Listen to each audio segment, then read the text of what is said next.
જય માતાજી મિત્રો, તમારા બધાનું હાર્દિક સ્વાગત છે મેલેડી સિદ્ધ સાધના ચેનલ ઉપર। તો મિત્રો, આજના વિડીયોમાં આપણે આ વિષય ઉપર ચર્ચા કરવાના છીએ કે શું તમારા ઘરમાં પણ દેવદૂત છે। મિત્રો, ઘણા બધાના નોર્મલ પ્રશ્નો હોય છે અને એવા પ્રશ્નો હોય છે કે જેનું કોઈ આપણે એક જ ઘટનામાં એનો જવાબ ના આપી શકીએ। એવી ઘણી બધી કોમેન્ટો પણ આવે છે કે મારે શું કરવું જોઈએ કે નહીં।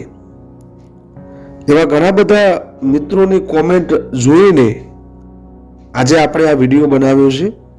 જેમ કે મિત્રો, એક માણસ, એક ભાઈની કોમેન્ટ હતી, આપણા ચેનલનો સબસ્ક્રાઈબર જ હશે, કે અત્યારે ઘરમાં બીમારી બહુ ચાલે છે, તો શું દેવદૂત હોઈ શકે? આવી એક મિત્રની કોમેન્ટ હતી। ત્યારબાદ મિત્રો, એક મિત્રનો ફોન પણ આવેલો છે કે ઘરમાં દેવદૂત હોય એવું મને સ્પષ્ટ તો નથી, પણ ઘણા બધા ભૂવા આવીને ગયા અને એમનું માનવું છે ઘરમાં દેવદૂત છે। ઘરમાં દેવદૂત છે એ તો એવું ભુવાજીનું માનવું છે અને એ માણસનું, જે ભાઈનો ફોન આવ્યો હતો, એમનું માનવું છે। પણ જે ભુવાજી કહે એ બધું કર્યા છતાંય ઘરમાંથી દેવદૂત જતું નથી। ઘણા બધા ખર્ચા કરી નાખ્યા, જે ભુવાજીએ કહ્યું, જે કોઈ જાણકાર વ્યક્તિએ અમને કહ્યું, એ બધું જ અમે કર્યું, પણ છતાંય દેવદૂત અમારા ઘરમાંથી જતું નહીં। તો અમારે શું માનવું, કે દેવદૂત છે કે બીજું કંઈ? તો આજે આપણે આ વિડીયોમાં આપણે એક એવો સરળ ઉપાય તમને જણાવવાનો છું, અને આ એક એવો ઉપાય છે મિત્રો કે એકવાર આ ઉપાય તમે કરી જુઓ તો 99.99% દુઃખ આ જ કારણનું હોય છે। તો તમારા ઘરમાં પણ બાધાઓ રાખવાથી, માનતાઓ રાખવાથી, ભૂવા ભોપાળા કરાવીને અને કોઈ એવી જગ્યાએ રવિવાર મંગળવાર ભરીને કોઈ ગાદીએ જઈને બધું કર્યા છતાંય કંટાળી ગયા હોય અને કોઈ પણ કામ ના બનતું હોય, કોઈ પણ રસ્તો ના મળતો હોય, તો આજે તમારા માટે જ આ સ્પેશિયલ વિડીયો છે। બીજું એ જણાવવાનું હતું મિત્રો કે આ કોઈ દેવદૂત નથી, આ કોઈ વિધિ નથી, આ કોઈ ટોણા ટોટકા નથી। આ એક એવો ઉપાય છે કે તમે તમારા જે દેવ હોય એમને પ્રસન્ન કરો। હવે મિત્રો, નોર્મલ રીતે તમને વાત જણાવું કે 99.99% કોઈના ઘરમાં દેવદૂત હોતું જ નથી, આવું મારું માનવું છે, મારી જાણકારી અને મારા સમજણ મુજબ। પણ મિત્રો, જેમ ડૉક્ટર પાસે જવાથી દવા લીધા વગર ઘરે ના આવો, એમ ભુવાજી પાસે જવાથી બાધા લીધા વગર તમે ઘરે આવો નહીં। અત્યારે તમને તમારા જ મહોલ્લાની વાત કરું, જ્યાં તમે રહો છો, એક ઘર છોડીને બીજા ઘરે જોશો તો તમને એક નવો ભૂવો દેખાશે। અત્યારે ભુવાપણીનો ટ્રેન્ડ ચાલે છે। અત્યારે દિવસ ઉગે એટલે કોઈ ડૉક્ટર બને ના બને, કોઈ એન્જિનિયર બને ના બને, કોઈ પોલીસ બને કે ના બને, પણ તમને એક નવો ભૂવો તમારા ગામમાં, તમારા ચોળમાં કે તમારા પોળમાં 1000% દેખાવા મળશે। અને આ કડવું છે પણ સત્ય છે। કેમ કે અત્યારે આ જમાનો ચાલી રહ્યો છે અને આ વૃત્તિના લીધે પાખંડ પણ ફેલાય છે। ઘણા એવા બધા ભુવાઓ અત્યારે જોવા મળ્યા છે કે જેમને દેવના નામે ખોટા ધતિંગ કરી અને ભોળી જનતા, ભોળા માણસોને છેતરાયા છે। હવે મિત્રો, તમે એક જ વસ્તુ વિચારી શકો છો કે જેના ઘરે દેવદૂત છે, એ હકીકતમાં જેના ઘરે દેવદૂત છે, જે દુઃખી છે માણસ, એ તમે જે કહેશો એ કરવા માંડશે જ। કેમ કે અત્યારે દુઃખી છે, બરોબર, એ દુઃખમાંથી બહાર નીકળવા માટે એ ગમે તે કરી નાખશે।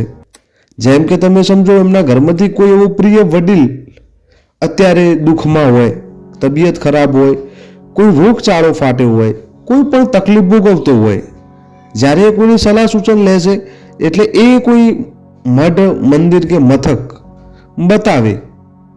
હવે હું એમ નથી કહેતો કે બધા જ ભુવા ખોટા છે, એવું મારું માનવું નથી કેમ કે હું પોતે જ ભુવાજી અને સેવક છું, પણ અત્યારે જે હું જોઉં છું એ જ બોલું છું, એટલે મારી સમજણ મુજબ આ વિડીયો છે.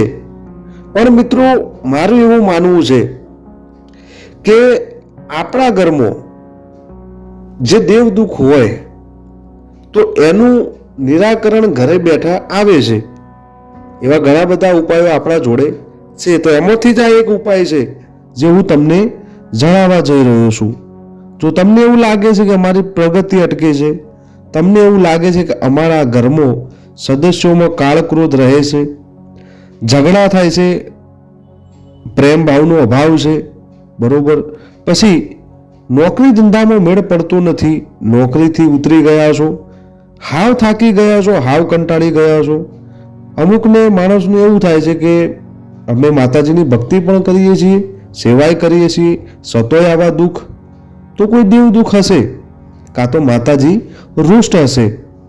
આવા પછી આપણે અંદરને અંદર મનોમંથન કરતા હોઈએ છીએ અને કંટાળીને આપણે કોઈ એવા જગ્યાએ જતા રહીએ કે જો તમે છેતરાઈ જાઓ. જ્યારે મિત્રો આવું થાય એટલે પહેલું કાર્ય તો એ જ થાય. રૂપિયા પૈસાની તો વાત અલગ છે, તો કાલ તમે કમાઈ લેશો, પણ જે તમારા દેવ ઉપર જે વિશ્વાસ છે, ભગવાન માતાજી ઉપર જે વિશ્વાસ હોય ને, એ ડગવા લાગે કે શું સત્ય છે કે માતાજી પૈસા માગે છે, કે શું સત્ય છે કે માતાજી અમને હેરાન પરેશાન કરવા માગે છે, કે શું સત્ય છે કે આ ભુવાજી જે બોલે છે એ બધું ઠીક છે, સતોય અમારા ખર્ચા કર્યાથી કશું પણ મેળ નથી આવતું. એવા કેવા પાપ કર્યા છે અમે જે અમારે આ બધું ભોગવવું પડે છે. તો તમારા માટે આ એક જોરદાર ઉપાય લઈને આવ્યો છું, બરોબર મિત્રો. એક જ વસ્તુ તમને હું જાણ કરવા માંગુ છું કે આપણે જન્મીએ ને એટલે આપણા મા બાપ, બરોબર, અને બીજી આપણું દેવ એટલે કે આપણી કુળદેવી. મિત્રો, ઘરમાં જે દેવ છે આપણી મા અને આપણા બાપ, અને બહાર દિવ્ય શક્તિમાં તમે ગણવા જાઓ તો એ આપણી કુળદેવી. જો આ આપણાથી રૂષ્ટ ના હોય, જો આ આપણા ફેવરમાં હોય, જો એ પ્રસન્ન હોય, તો મિત્રો કોઈ દિવસ, કોઈ કારણ, કોઈ સંજોગ જ ના બને તમારા ઘરમાં દેવ દુઃખ આવે, તમારા ઘરમાં પાઠ નાખવાનો વાળો આવે, તમારે દરબદર ભટકવું તો ના જ પડે, એવી મારી ગેરંટી છે. તો આ ઉપાય એવો છે મિત્રો કે કુળદેવીનો સાથ છે કે નહીં તમારે, એ આ ઉપાય કરીને તમે જાણી શકો છો. તો વધારે વાર ના કરતા તમને હું ઉપાય જણાવું છું. તો ઉપાયને ધ્યાનથી પહેલા એકવાર સમજવાનો પ્રયત્ન કરજો, પછી એનો ઉપયોગ કરજો. તો મિત્રો, કોઈ પણ દિવસ સાંજે તમારે એક ખીર બનાવી છે 100 ગ્રામ ચોખા, અથવા તો તમારી અનુકૂળતા પ્રમાણે. ત્યારબાદ મિત્રો સંધ્યા સમય એટલે કે સાંજે 7 કે 7:15 વાગે ઘરમાં જો પૂજા કરો છો ત્યાં એક કામ કરવાનું છે. પૂજા સ્થાને યોગ્ય આસન ઉપર તમારે બેસીને એક ઘીનો દીવો પ્રગટાવવાનો છે. ત્યારબાદ મિત્રો એક ધૂપેલિયામાં અંગારો મૂકીને ખીરનો ધૂપ કરવાનો તમારે, અને તેમાં થોડું ઘી નાખો. હવે જુઓ, જો ધૂપના અંગારમાં અથવા અંગાર ઉપર જો જ્યોત આવે છે કે નહીં. જો ધૂપેલમાં જ્યોત આવે તો તમારી કુળદેવીનો તમારા ઘરમાં વાસ છે એવું તમારે સમજવાનું છે. તમને કુળદેવીનો સાથ છે એવું તમારે સમજવાનું છે.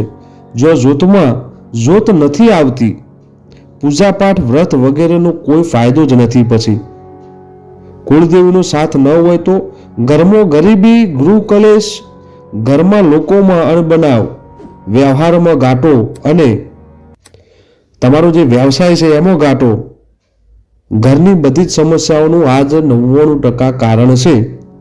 ધાર્મિક અને આસ્થા વાળા માણસો છે, એમને આજ ખબર નથી હોતી, એટલે એમને દરબદર ભટકવું પડે છે. એટલે આ એક પ્રયોગ તમે કરી જુઓ, તમને 100% બેનિફિટ મળશે. ઘણા બધા માણસો આપણા વિડીયો જોવે છે, સારા એવા સબસ્ક્રાઈબરો છે આપણી ચેનલના, તો એમાંથી ઘણા બધા મુશ્કેલીઓમાં છે. તો એકવાર આ પણ પ્રયોગ કરી જુઓ, 100% તમને કંઈક લાભ થશે, કોઈક રસ્તો 100% મળશે, એવી મારી ગેરંટી છે. તો ચાલો મિત્રો, આ વિડીયોમાં આટલું. મળીએ હવે નવા વિડીયો સાથે. તો મિત્રો, આ પ્રયોગ જે તમને જણાવ્યો મેં, એકવાર ટ્રાય કરી જુઓ, એકવાર પ્રયોગ કરી જુઓ અને તમને કઈ બેનિફિટ થાય અને અનુકૂળતા મળે તો તમે 100% કોમેન્ટ દ્વારા મને જણાવી શકો છો, જેનાથી હું એ વિડીયો અપલોડ કરીને, એ માહિતી અપલોડ કરીને બીજી પણ જનતાને જાગૃત કરી શકું અને સારા માર્ગે લાવી શકું. તો ચાલો મિત્રો, આ વિડીયોમાં આટલું. મળીએ હવે નવા વિડીયો સાથે. ત્યાં સુધી જય માતાજી, જય મેલડીમાં, હર હર મહાદેવ.